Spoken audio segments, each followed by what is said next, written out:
Hello friends, welcome to channel AMBPCS। भारतीय संविधान के अंतर्गत आज की जो क्लास है जिसमें देखने वाले हैं प्रस्तावना। प्रस्तावना अत्यंत महत्वपूर्ण टॉपिक है। देखते हैं प्रस्तावना को। सर्वप्रथम क्या होता है कि संविधान की तीसरी बैठक जिसका आयोजन होता है 13 दिसंबर 1946 को। इसी बैठक में क्या हुआ कि पंडित नेहरू के द्वारा एक प्रस्ताव रखा गया जिसका नाम पड़ता है उद्देश्य प्रस्ताव। जो प्रस्तावना है यह उद्देश्य प्रस्ताव पर आधारित है। प्रस्तावना को भारतीय संविधान में अपनाया गया है अमेरिका से, जबकि जो प्रस्तावना की भाषा है इसको कहाँ से अपनाया गया है? ऑस्ट्रेलिया से अपनाया गया है। प्रारंभ में मूल संविधान में प्रस्तावना में शब्द जोड़े गए थे, लेकिन हुआ क्या कि 42वां संविधान संशोधन 1976 द्वारा इसमें 3 नए शब्द जोड़े जाते हैं जिनका नाम है समाजवादी, धर्मनिरपेक्ष, अखंडता। जबकि प्रस्तावना पर मत भी देखने को मिलते हैं। कई लोगों के द्वारा अलग अलग मत दिए गए हैं, जिसमें देखते हैं प्रस्तावना पर मत। सर्वप्रथम N.A. पालकीवाला, इन्होंने प्रस्तावना को कहा था परिचय पत्र। तो याद रखिएगा कि परिचय पत्र प्रस्तावना को किसने कहा? N.A. पालकीवाला ने। जबकि डॉक्टर भीमराव अम्बेडकर ने प्रस्तावना को पवित्र दस्तावेज कहा। M. हिदायतुल्लाह व ठाकुर भार्गव दास के द्वारा प्रस्तावना को आत्मा कहा गया था। इसके बाद देखते हैं प्रस्तावना की विषय वस्तु। यह महत्वपूर्ण है क्योंकि परीक्षाओं में इसका जो क्रम है लगाने को आ जाता है। तो याद रखिएगा जो इनके शब्दों का क्रम है यह अति महत्वपूर्ण है। तो प्रस्तावना की जो शुरुआत होती है वह कहाँ से होती है? तो याद रखिएगा, हम भारत के लोग भारत को संपूर्ण प्रभुत्व, संपन्न, समाजवादी, धर्मनिरपेक्ष, लोकतांत्रिक गणराज्य बनाने के लिए इसके समस्त नागरिकों को सामाजिक, आर्थिक, राजनीतिक न्याय, विचार अभिव्यक्ति, धर्म, विश्वास, उपासना की स्वतंत्रता, प्रतिष्ठा और अवसर की समता की यहाँ चर्चा की जाती है। तो इस बात को याद रखिएगा कि यहाँ से परीक्षा में क्वेश्चन अगर आएगा तो केवल क्रम लगाने के लिए आ सकता है कि ये 4 शब्द दे दिए जाएंगे, उसका क्रम लगाने के लिए आएगा। इसके बाद देखते हैं प्रस्तावना से संबंधित प्रमुख मामले क्या कहते हैं। तो जो मामला आता है बेरुवाड़ी मामला, कब आया था? 1960 में। यह प्रस्तावना को भाग नहीं मानता है। तो याद रखिएगा जो बेरुवाड़ी मामला 1960 है यह प्रस्तावना को भाग नहीं मानता है। जबकि केशवानंद भारती मामला 1973 में आया था, यह प्रस्तावना को भाग मानता है। LIC मामला 1995 में आता है। यह प्रस्तावना ये इसमें कहा गया है कि जो संविधान का आंतरिक हिस्सा है प्रस्तावना।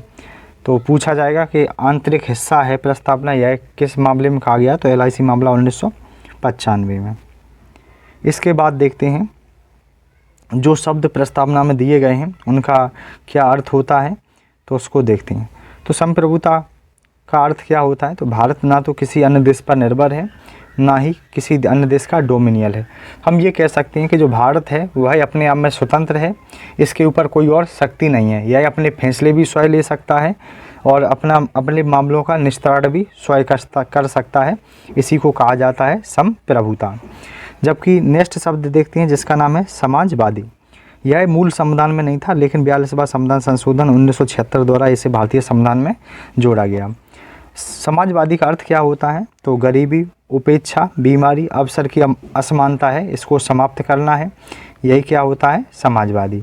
लेकिन देखा जाए जो भारतीय समाजवाद है वह मार्क्सवाद प्लस गांधीवाद का मिला जुला स्वरूप है, लेकिन गांधीवाद की ओर अधिक झुकाव देखने को मिलता है। इसके साथ अगला जो शब्द देखते हैं उसका नाम है धर्मनिरपेक्ष। यह भी मूल संविधान में नहीं था, तो कब जोड़ा गया? 42वां संविधान संशोधन 1976 द्वारा।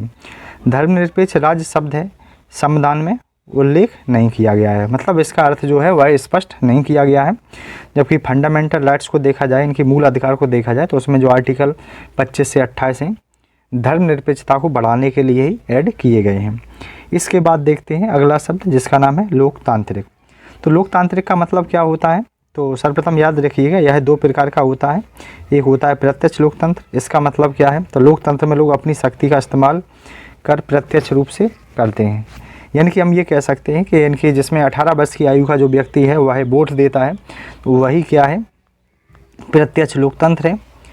लेकिन जबकि अप्रत्यक्ष लोकतंत्र वह होता है कि जिसको हमारे द्वारा चुने गए प्रतिनिधि चुनते हैं।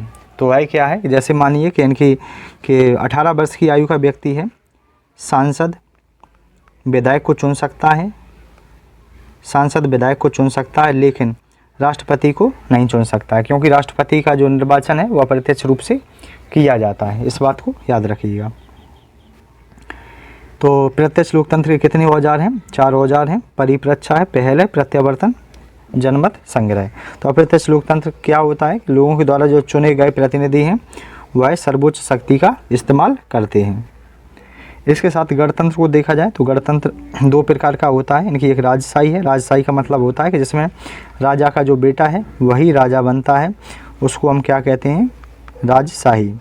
जबकि गणतंत्र का मतलब क्या होता है? गणतंत्र इनकी जिसमें अप्रत्यक्ष रूप से प्रत्यक्ष रूप से जो निश्चित समय के लिए जो चुनकर आते हैं उसी को हम क्या कहते हैं? गणतंत्र के नाम से जानते हैं।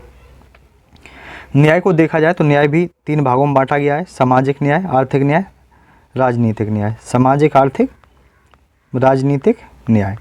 इसका अर्थ क्या होता है? तो याद रखिएगा, सामाजिक का अर्थ होता है किसी भी व्यक्ति की सामाजिक स्थिति को देखकर उसका उपहास या भेदभाव नहीं किया जा सकता है। जबकि आर्थिक न्याय का मतलब कि आर्थिक स्थिति के आधार पर भेदभाव उपहास नहीं किया जा सकता है।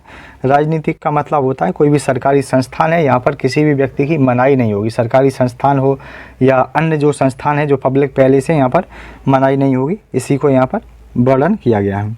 स्वतंत्रता को देखा जाए, स्वतंत्रता है 5 प्रकार की: विचार, अभिव्यक्ति, विश्वास, धर्म, उपासना। समता की बात की जाएगी तो समता का अर्थ होता है समाज के किसी भी वर्ग के लिए विशेषाधिकारों की अनुपस्थिति, यानी कि इसमें यह कहा गया है, इसका अर्थ होता है कि सभी व्यक्ति समान माने जाएंगे। जबकि समता के बारे में याद रखिएगा कि इसके 3 आयाम हैं: नागरिक, राजनीतिक, आर्थिक। कौन कौन से आयाम हैं? नागरिक, राजनीतिक, आर्थिक। जबकि बंधुत्व को देखा जाए तो बंधुत्व का अर्थ होता है भाईचारे की भावना को बढ़ावा देना। जबकि आर्टिकल 51A को देखा जाए, जो फंडामेंटल ड्यूटीज में देखने को मिलता है, जिसका अर्थ होता है कि प्रत्येक भारतीय का कर्तव्य होगा कि वह राष्ट्रीय गान, राष्ट्रगीत तथा भाईचारे की भावना को बढ़ावा दे। अगर लेक्चर पसंद आता है तो चैनल को लाइक, सब्सक्राइब, शेयर करें। धन्यवाद।